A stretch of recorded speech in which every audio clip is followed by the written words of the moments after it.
What is up, my friends? You are very welcome along to another frustrated Anfield agenda match reaction. As I'm sure you're aware, Liverpool have we've gotten away with one again and drawn 2-2 at home to Wolves in the FA Cup, which means there's a replay on the horizon, and quite frankly, we're blessed to even have that replay because I'm still scratching my head as to how the Wolves' third goal was ruled out. Alisson Becker gifted them a couple.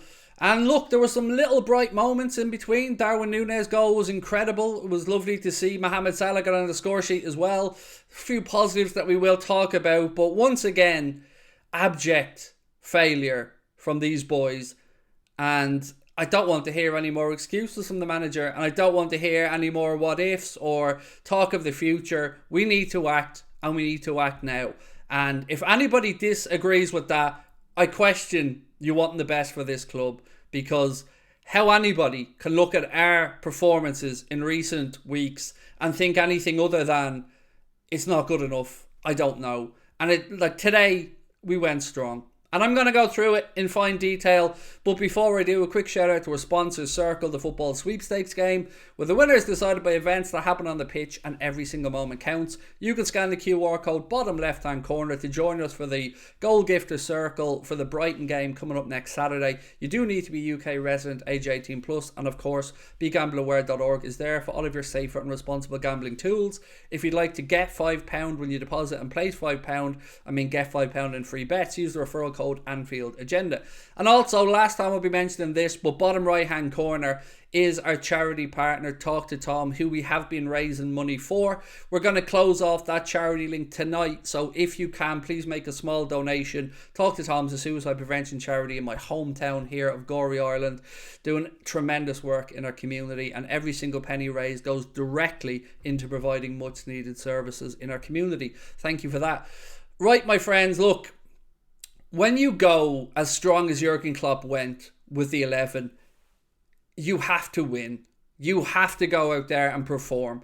And just to put this into context, Connor, the other guy behind Anfield Agenda, sent me a message when the team 11s came out, when the team news came out, and he said, if we don't absolutely batter these about 5-0, it's a disgrace. Because Wolves put out a reserve team. We put out the strongest possible 11 that Jurgen Klopp had at his disposal, and we couldn't beat a reserve Wolves team. Whatever way anybody else tries to dress this up, whatever other excuses or whataboutery people use, that is what this boils down to. Liverpool's strongest 11 that Jurgen Klopp could possibly choose couldn't beat a reserve Wolves team. That's the fact of it, my friends. And anything else, I'd just be lying to you if I said it wasn't shambolic. I didn't want us to go this strong. Quite frankly, I just wanted us to not get through this game with injuries. And it looks like we've done that. So that's the only positive that I can take from it. I want to look towards the goals now. And I'm not going to go in on Alisson Becker. He had a howler today. An absolute howler. But the man has so much credit in the bank. He gets a pass from me on this. Some people feel like he wasn't really at fault for the second one. I feel like he absolutely was, because he was playing his own personal game of Twister. And yes, the ball could have been stopped. And yes, it took a deflection. But I felt like he had to work harder to get out of the way of the ball there than he did to actually stop it. And it wasn't good enough. The first one, there's a big Satsuma-looking traffic cone coloured player in front of him. And he passes the ball to him. So there's no excuses for those. That's absolutely just not good enough. But Alisson Becker has more than enough credit in the bank that I'm not going in on him.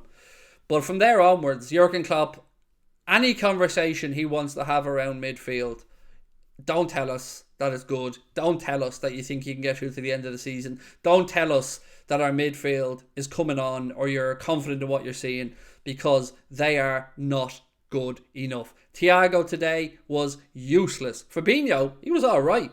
Fabinho. Other than that, I thought we looked better in midfield when Naby Keita came on. I actually thought Naby looked really sharp out there, and you wonder why he didn't get the start, because he's looked pretty decent when he's come on recently, and let's be honest, he's playing for his future, so he has a point to prove.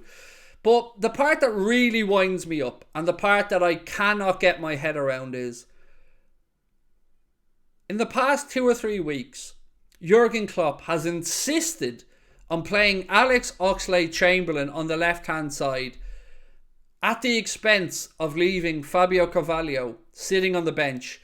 What message does that send? Whether you're bringing on Curtis Jones, who's been stinking up the gaff, or Alex Oxlade-Chamberlain, who's a really nice guy, but just not been very good at football for Liverpool over the past couple of seasons, and will be leaving the club at the end of the season.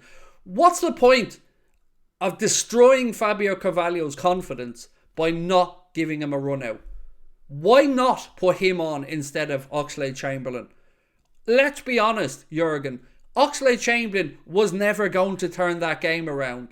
Maybe Carvalho wouldn't have either. But at least he would have known the manager believed in him.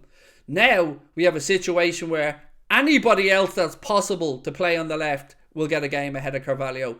And he's left sitting there wondering why he joined us from Fulham. I'm baffled by it. I don't get it. I'll never get it. I'm frustrated by it.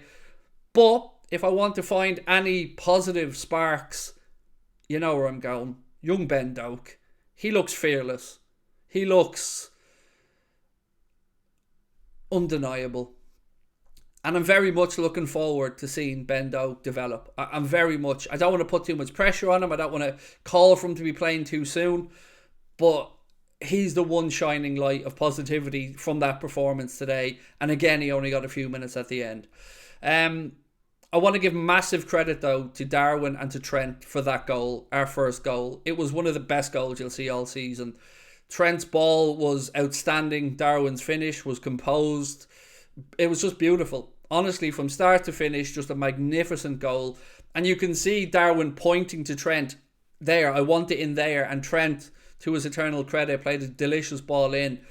And it was an incredible finish. Salah's goal, yeah, we got lucky that the defender played the ball, which made Salah onside then. Look, Salah won't get many easier chances to finish the game or to finish and score than that, and he did. But other than that, shambles. Little brief sparks of positivity here and there. But again, this gamble that Jurgen Klopp did with going strong has backfired. Because now our confidence is going to take another dent. And I don't know what else to say. For me, Jurgen Klopp either has to start speaking out and start saying publicly he needs players in midfield right now, or Jurgen Klopp is part of the problem. You cannot just be a yes man. You cannot just be a company man. And you cannot tell us that it's a monetary thing because you signed Cody Gakpo. The money was there. Gakpo, brilliant. Happy to have him at the club. Sure, he'll do well. But the need in midfield is dire. And once again, we're being told we're going to be next summer FC. And I don't know about you, but I don't have much belief for the 200 or 250 million quid in pie in the sky money that's been mentioned. Because we get told this same lie every single window. And some people continue to swallow the nonsense that is leaked to the media from, I'm guessing, the FSG side of this. Right now, Liverpool Football Club are in a mess. Right now, Liverpool Football Club need stability, leadership, and people to actually put their necks on the line. So now Jurgen Klopp needs to stand up. He needs to let us know that he isn't a yes man, that he does want improvement. And it's important for a couple of reasons. One of them being, it's even more worrying if Jurgen Klopp believes the crap that he's spouting with regards to midfield. You can't tell us we needed a midfielder and you were wrong in the summer. Have 4.5 to 5 months to fix it, resolve it, line somebody up, and then brief the media that actually I think Fabinho is going to be alright. So our whole midfield's going to rest on him. Henderson looked like he was running in treacle today. I could have beaten Henderson in a sprint. He looks absolutely washed physically. Obviously the brain's still there. The footballing intelligence is still there, but he is not the same player. He isn't good enough. He can have a role, but he can't be in a starring role. Thiago, he's been a bit all over the place lately. So once again, I say, our club is in a bit of a mess. Jurgen Klopp needs to start stepping forward and calling out FSG and telling him he wants recruits, because it's his legacy on the line and it's being destroyed right now by owners who are either waiting to sell the club or who quite simply don't give a damn. But either way, it's not good enough. I'm going to go. I will talk to you soon. Let me know your thoughts in the comment section. Drop a like on the video and please hit that subscribe button. But I can't lie, I'm worried, I'm frustrated, and I can't believe our manager doesn't see what the rest of us are seeing. Over to you. Talk to you soon.